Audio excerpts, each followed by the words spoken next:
The Agents of E-commerce podcast. The Agents of E-commerce podcast.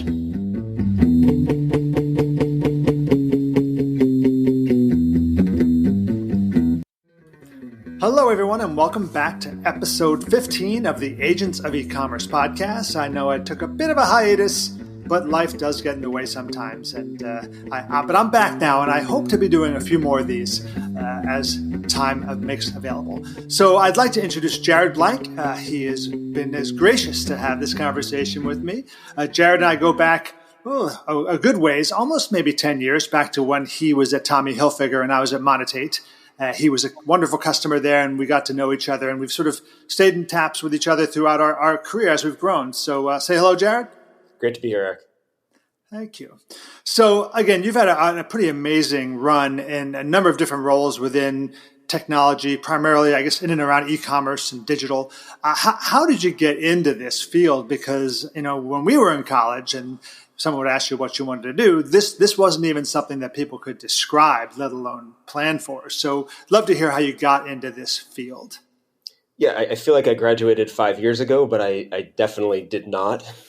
It was a long time ago. We were just at the beginning of the internet in the early mid-90s. Going into that as a career didn't seem possible to me. I was an English major. It felt like only computer science people, or at that point, I guess people who were studying, I don't know what, Fortran, COBOL, I don't know what people studied back then, would go into tech. But after a bunch of years later, or a few years later, I went to work for a large consulting firm, gained some sort of knowledge around, we didn't call it digital commerce back then, but we called it like e-business.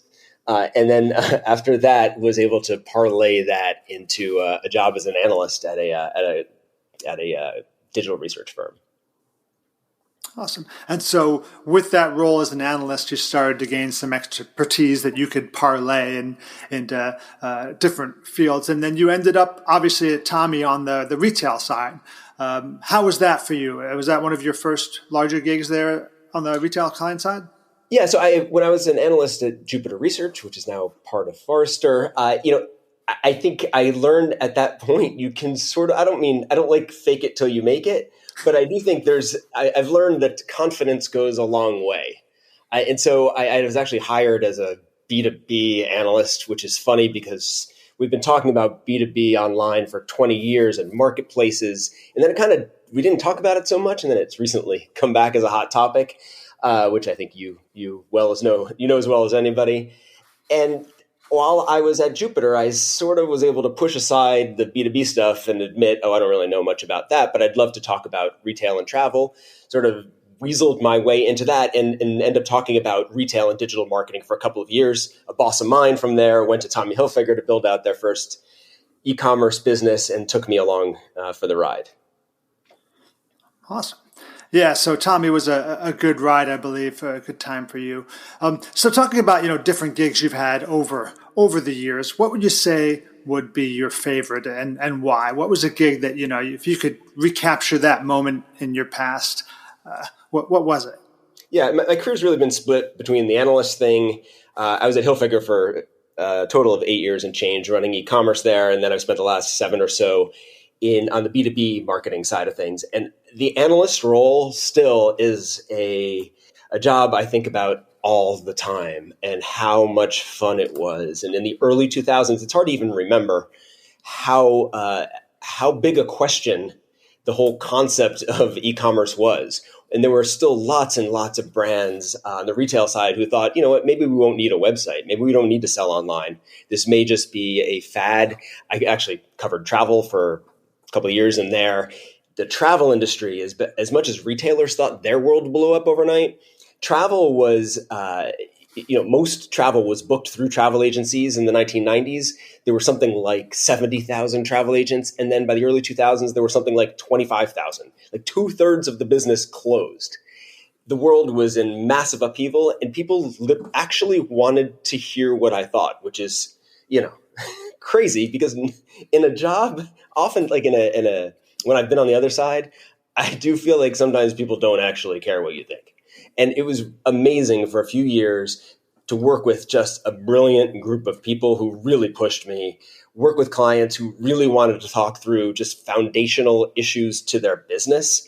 And it's hard for me to really envision there will be another set of stars that align the way the people I worked with, the industry changing, and these unbelievable transformational forces around e-commerce coming together like that. It felt like a once in a lifetime opportunity.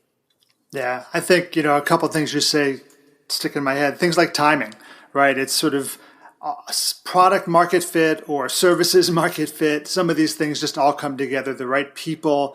It really is like a constellation of events that need to come together, right, to make it one of those special moments. Oh, yeah. I think a lot about, right, I was 28, 29 at that time. And I do think was it part of it just, I just moved to New York City and I work with people my age and we're all kind of single and having fun. And I do think about that. Was that the thing?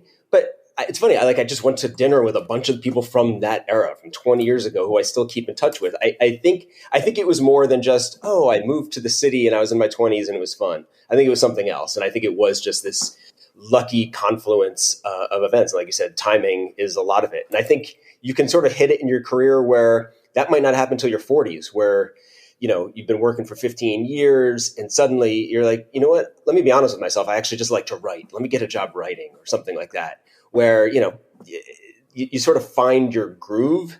And sometimes that just comes later. I think I was just lucky that also occurred at the same time the world was in massive change.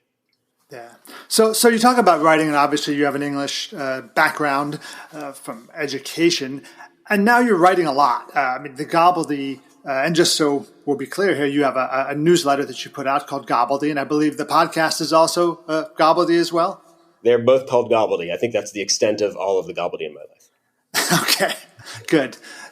And I've read several of them. I think they're really good stuff. For those of us sort of in e-commerce, in digital, who've worked at companies that are trying to differentiate themselves, trying to communicate a fairly challenging value proposition when it comes to e-commerce technology. It is fairly complicated, the number of people you have to reach, the way you have to reach them.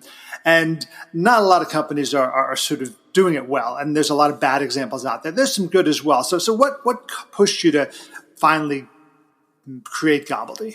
All right. Yeah. So Gobbledy is a newsletter, gobbledy.substack.com, gobbledy.substack.com. Gobbledy is what I call, when you read software websites and it's a bunch of words and you're like, it's a customer data platform engaged with enterprises who are customer centric. And it's just words that don't really mean anything. That's Gobbledy. And companies fall back on it because it's hard to describe succinctly what you do and why you're different. And, there's a great old ad that David Ogilvy, the old ad man, ran about advertising. And the first thing he says in it is that everything comes from positioning, that you cannot build, he was talking about advertising, but it's true about marketing more broadly.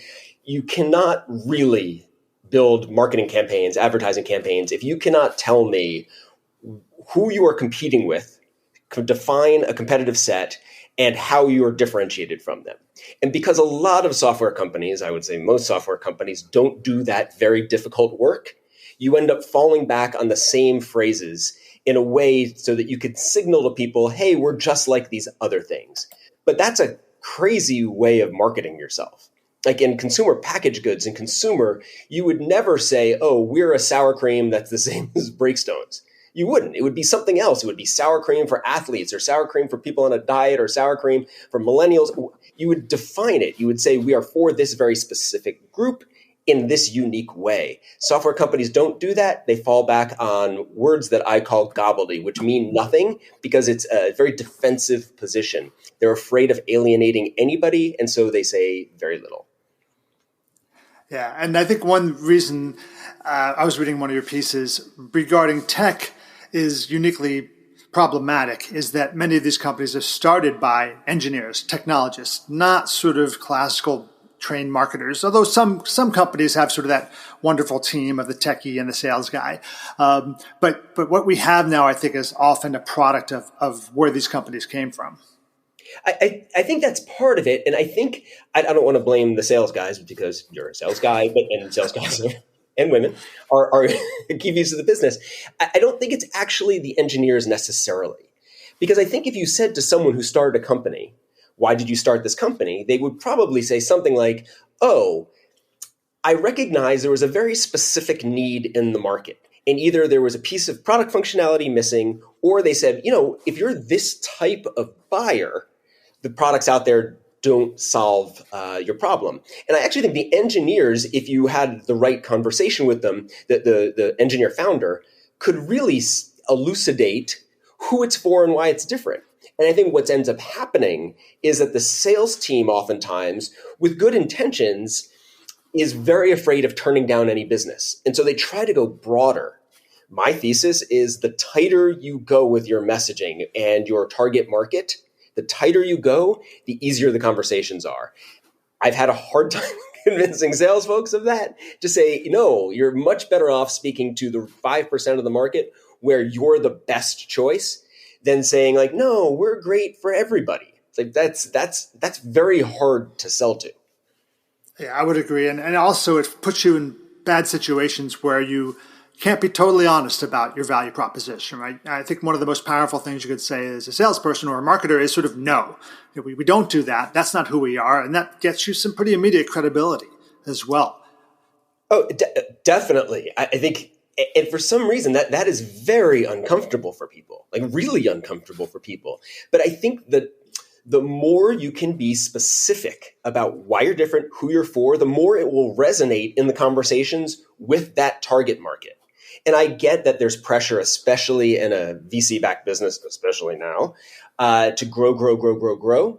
But I think you grow by saying we are going to capture 70% of this very small market, and then we'll deal with how do we grow from there. There's lots of ways of thinking about how you do that. But capturing 70% of some market is a really difficult challenge. And I think companies go about that backwards by saying, we'll take whatever comes in and hopefully we can close some of those. That's very hard to do. Yeah, it is. And it's not artfully done on the standard. One question I have is, when you think about the different types of products out there, there's obviously the commodity technologies like CMS and content management systems. And then there's more leading edge. Which ones, is it harder for commodity technologies to sort of go down this path, or do you think it's more of a challenge for companies on leading edge that have to sort of establish the pain that they're actually trying to solve? Commodities get a bad rap. Commodity is not a bad word. It does not mean boring. It doesn't mean unsellable.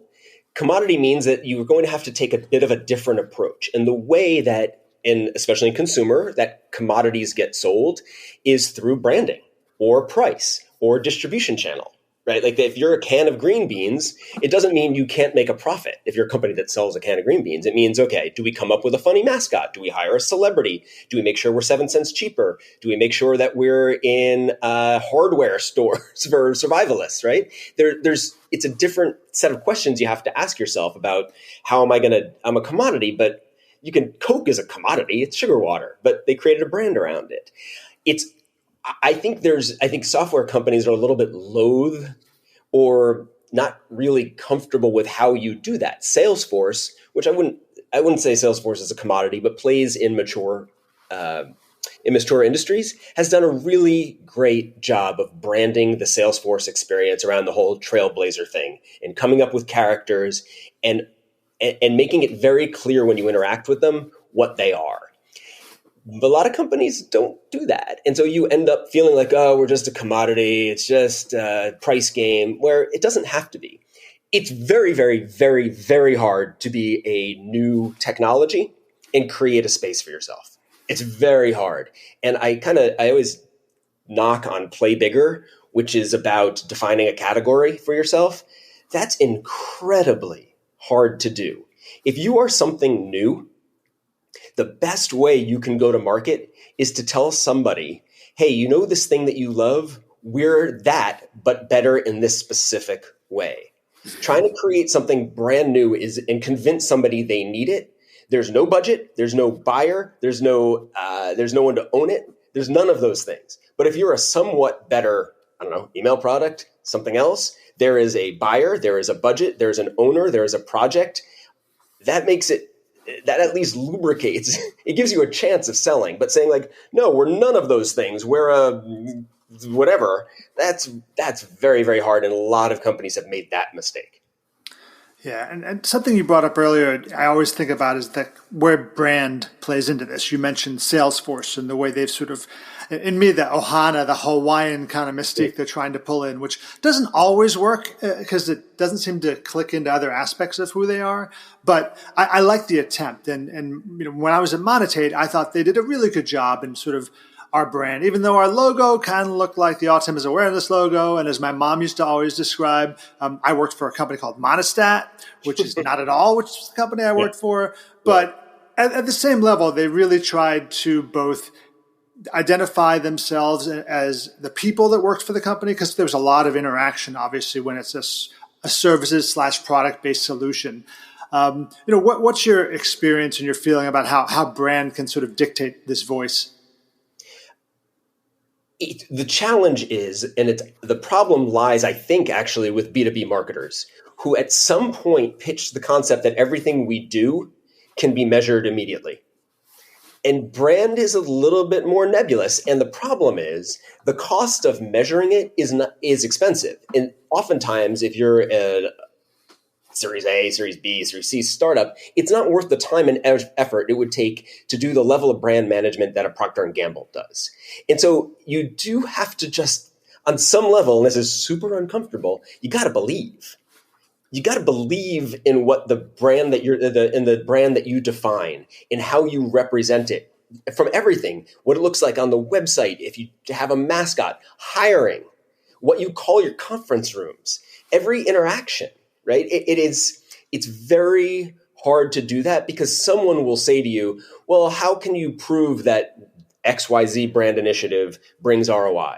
And I would say, like, if you're a $20 million company, you're not going to measure that. But what I can promise you is it will lubricate every other interaction, because people will then have a set of experiences and feeling of interacting with your brand that will make those conversations easier.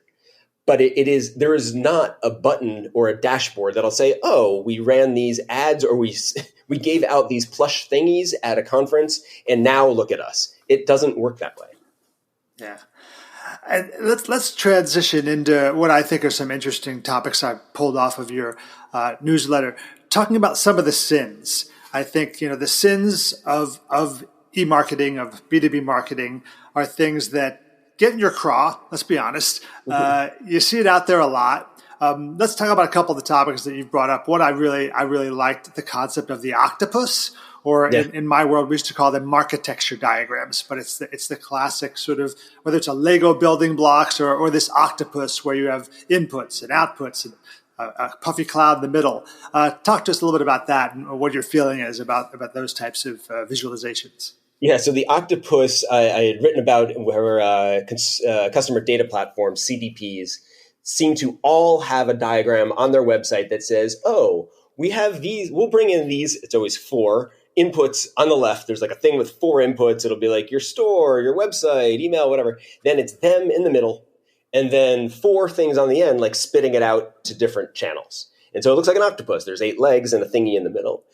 And I also, when I was at Bluecore, which is a marketing automation company, we created an octopus too. Because like when people would say, what do you do? We'd say, oh, we take data in and then magic, and then we spit the data out and it's better. And so it feels like, oh, look, this represents what we do. The problem is when there's all 9 of your competitors have an octopus, it's not shorthand for anything. It doesn't do anything. It just fills up the space. And that space should be used for telling your story as a differentiator. And so the octopus maybe at some point meant something, and now it just means, oh, you're like a software company. It doesn't represent anything. And and you can see it on some of the websites when you go to look at the octopus. The letters are so small, even when I'm wearing glasses and I'm old, like it's clear they don't actually want you to read the little inputs or the outputs. And if you don't want people to read that, then why is the thing there? It's, someone in product marketing was like, well, this represents what we do, but you should tell the story. Just how is it different? Is there a thing you take in differently? Is there a thing you spit out differently? Do you work with different types of companies? It doesn't say anything. And that's my issue. Not that it's bad. It's that you got a limited amount of space on your homepage. All of it should say something that tells everybody we are for these types of people in this unique way. Yeah, that gets to sort of one of your other pet peeves, the sins, is the fear of being explicit, right? Sort of avoiding that, or it's so hard to do. I feel the pain. I'm interested in the way you sort of approach it. I think of it very defensively. We're afraid of turning somebody off. And so by being as broad as possible, like we're a whatever for customer obsessed brands, like what company is like, oh, we're customer obsessed? Or what company is like, oh, we're not customer obsessed at all? Like it doesn't tell you anything. It doesn't. And so it has, in marketing, it works best. Marketing works best when the reader has an emotional feeling about the words they see or the images, or there should be some emotional connection because it resonates, and the target buyer should say, oh yeah, that's me. I get that. And when something like customer obsessed, which I do see in a lot of places, or customer focused, who's not customer focused? Like if we're saying like, oh, it's for marketers who hate terrorism. Like, okay, well, right, we all hate terrorism, like mostly. So it's like it's a cop out. It's a way of saying like, no, we're targeted to these people who are customer obsessed. But like, no one's going to say they're not customer obsessed. No one's going to be like, well, you know what, I'm going to go look at this other thing because I don't give a crap about my customers. Yeah, it doesn't help, but it's not even worth saying. It's like, okay, yeah, what's the real story there? It is about being able to tell that story in a way that has a beginning, a middle, and an end, and is effective. Just throwing out catchphrases or words here and there aren't gonna move it these days because there's so much competition. If you are customer obsessed, or you're for people who are customer obsessed, fine, great.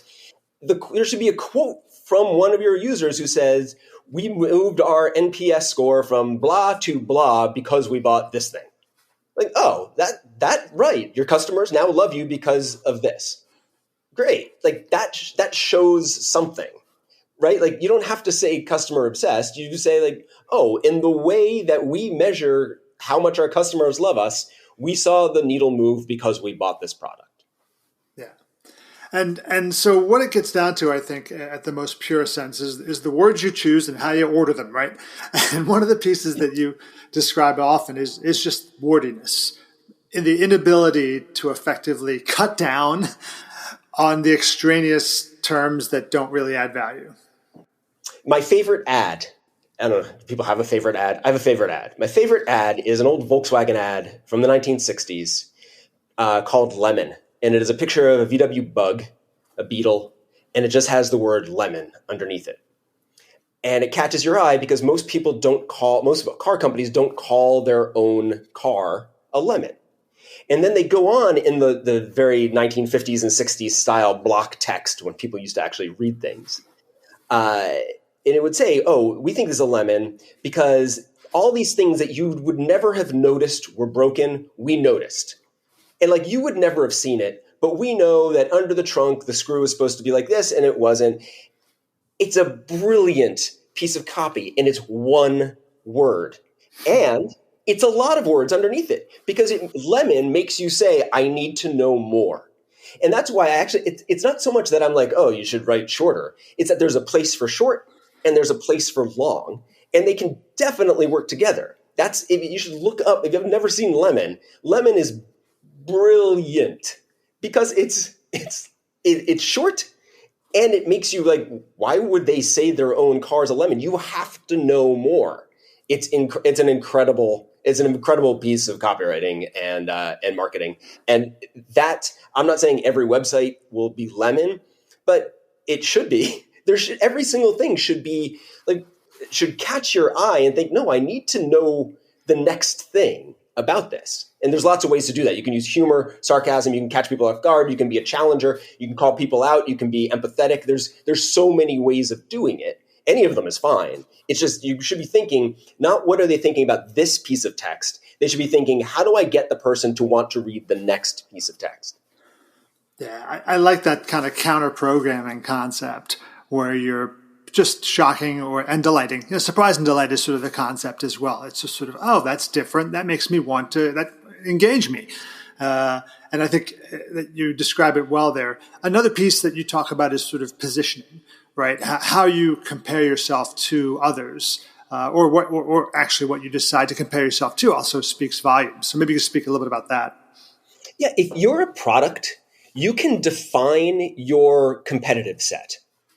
You can define it. If you don't define it, people will define it for you, and then you don't know how to differentiate. So the reason why I push so hard on defining your target market, who you're competing against, your competitive set, is because it will make it much easier for your salespeople to speak very specifically to why this is different than those competitors. And you can dismiss the rest. And the example I had given in a piece I had written a little while ago was, I think, one of the brilliant things that was lost about Warby Parker. There's lots of great things about Warby. One of the things they did that I thought was amazing was around positioning, in that every time they talked about their glasses, they compared themselves to $500 luxury designer glasses by a company called Luxottica. That is all they compared themselves to, because there were cheaper glasses on the market. There were stylish glasses on the market. There were cheaper stylish glasses on the market. They weren't competing with them. And if they were, you would say, but there's nice glasses that are $30. Why am I paying $95? Well, you weren't competing with those. You were getting $500 glasses for $95. They constantly position themselves against a much more expensive product. You can do that in software too. And it doesn't have to be a product. You don't have to position yourself against a specific product. You can position yourself against a specific problem.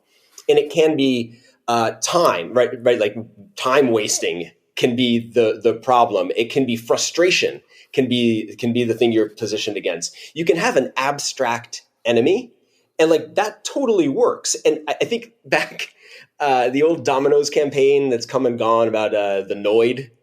Like the Noid was an abstract concept. You can hate it or love it, but that's who they positioned themselves against. Like the Noid was if other pizza delivery, that the pizza would come cold or messed up or the cheeses slide off.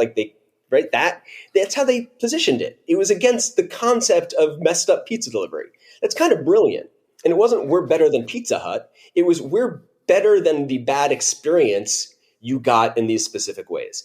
Positioning gives you a tremendous amount of freedom, and people think it's the opposite. Like, well, no, we're really locked in a box if you do that. You're not locked in a box. It gives you the freedom to say, oh, there's 100 different ways we're different than this very specific thing we're fighting against.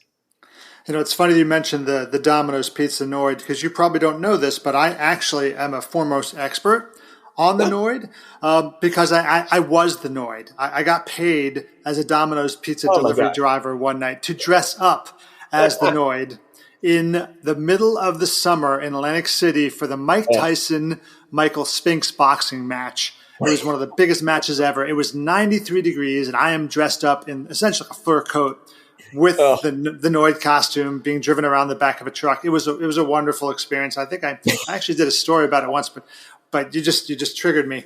Anyway, but I think those are some good examples, right? Warby Parker, Domino's. Who else out there is doing it right and more on the tech side?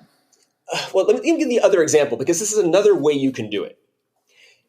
There used to be this Dr. Pepper campaign about Be a Pepper. And the thing that was great about that commodity product, basically, was the whole concept was Dr. Pepper was for peppers. And the whole thing was like, well, what's a pepper? And a pepper is like people who are like outgoing and like to dance, do coordinated dances in the street and full of life and all that. Like that was really good. They created their own target market. You can do that too, right? Like there's so many ways of doing this that don't have to, it can be concrete. And you can say, we are, Shopify was basically like, oh, we're, demandware, but for small businesses. Or they sort of, the way they really said it was like, oh, you know how you can sell on Amazon? You can do that yourself, like creating the business. And then the thing they were up against that they competed against was the difficulty of building a website to start, the difficulty of starting your own business. They're like, we everyone can do it. We make it simple. Brilliant, right? Like it was a very emotional connection. Like, and then it's all about the stories they tell are about the wonders of entrepreneurship and starting your own business and the freedom of all that, blah, blah, blah, blah. Like, that's brilliant. It doesn't have to be in tech. You don't have to compete against a specific other brands necessarily. It can be about what you can do, what this thing allows you to do for your customers. And you can tell just customer stories. And then people know, like, oh, the types of customers who are who bring this emotional connection to the company or whatever, that's who we appeal to, because we allow you to do that. And I'm trying to think of an example of a company that's done that. It's not tech. Zappos just did a brilliant job of telling the story of customer service. They didn't sell shoes. They sold customer service, which you knew because their founder used to say, we don't sell shoes. We're a customer service company. And they did so many things. They let you go visit, and they would take their office and they would take you on a tour, which we did, and which I did years ago and was amazing. And that was like an abstract concept for them. They were competing against the annoyance of having to return shoes and buying shoes online. They just made it really easy. There's so many ways of doing it, and I wish I had like a great tech example. Unfortunately, I don't, because so mostly tech companies neglect to do this, and there are so many ways you can do it and be successful. Most companies have just chosen none of them. Yeah, I think that puts the challenge out there, tech companies. Let's see a good example of the right way to do it. Well, Jared, I want to thank you very much for taking this time to speak with us and telling us both about Gobbledy and some of the sins that exist out there in our B2B marketing space. If folks want to get in touch with you, what's probably the best way for them to do that? It's Jared, Jared, at sagelit, SAGELETT.com. That's our parent company of Gobbledy, Jared at sagelit.com. Awesome. Well, thanks again, and look forward to reading and hearing more from you in the future. Thank you, Eric.